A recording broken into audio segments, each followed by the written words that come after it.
Hi boys and girls, so today we are going to work on the worksheet that's called Practice Problem Solving. So you already went over the slides, kind of walked you through the steps, so I'm going to do number 1 and 2 and then I'm going to ask you to do the rest.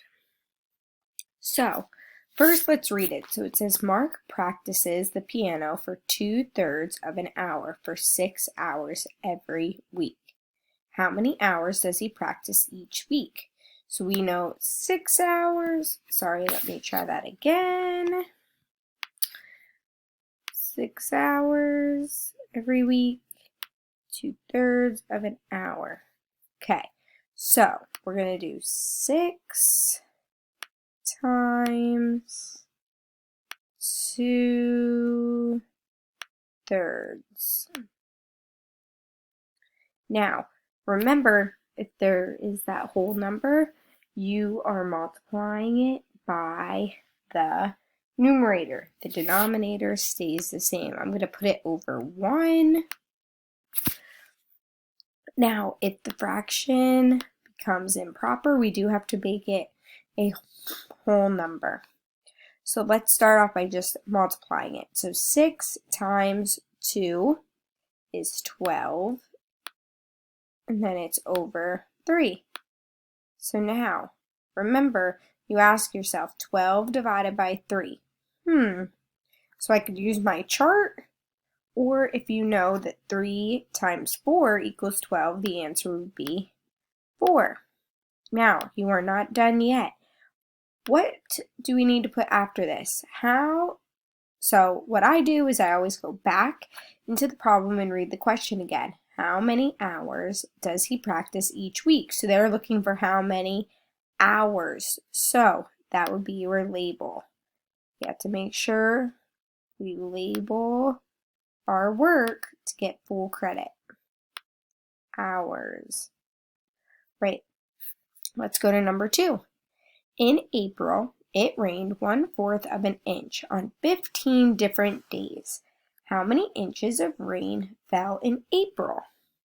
Okay, well we know 15 different days, so we're going to start at 15, and we're going to multiply it by how many inches of rain.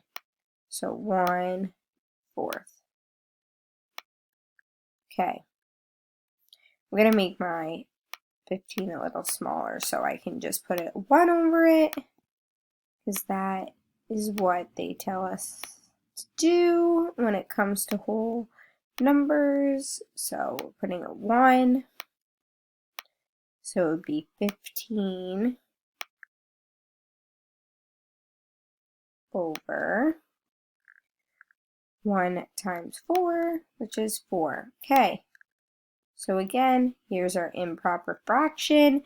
The numerator is bigger than the denominator, so I'm going to ask myself 15 then divided by 4. So how many times can 4 go into 15? Well, I know, we just did it up here, that 4 times 3 is 12, so that is close to 15, so we're going to make it a 3.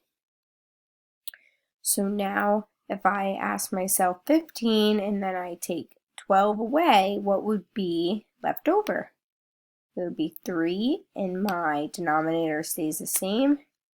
It would be 3 3/4.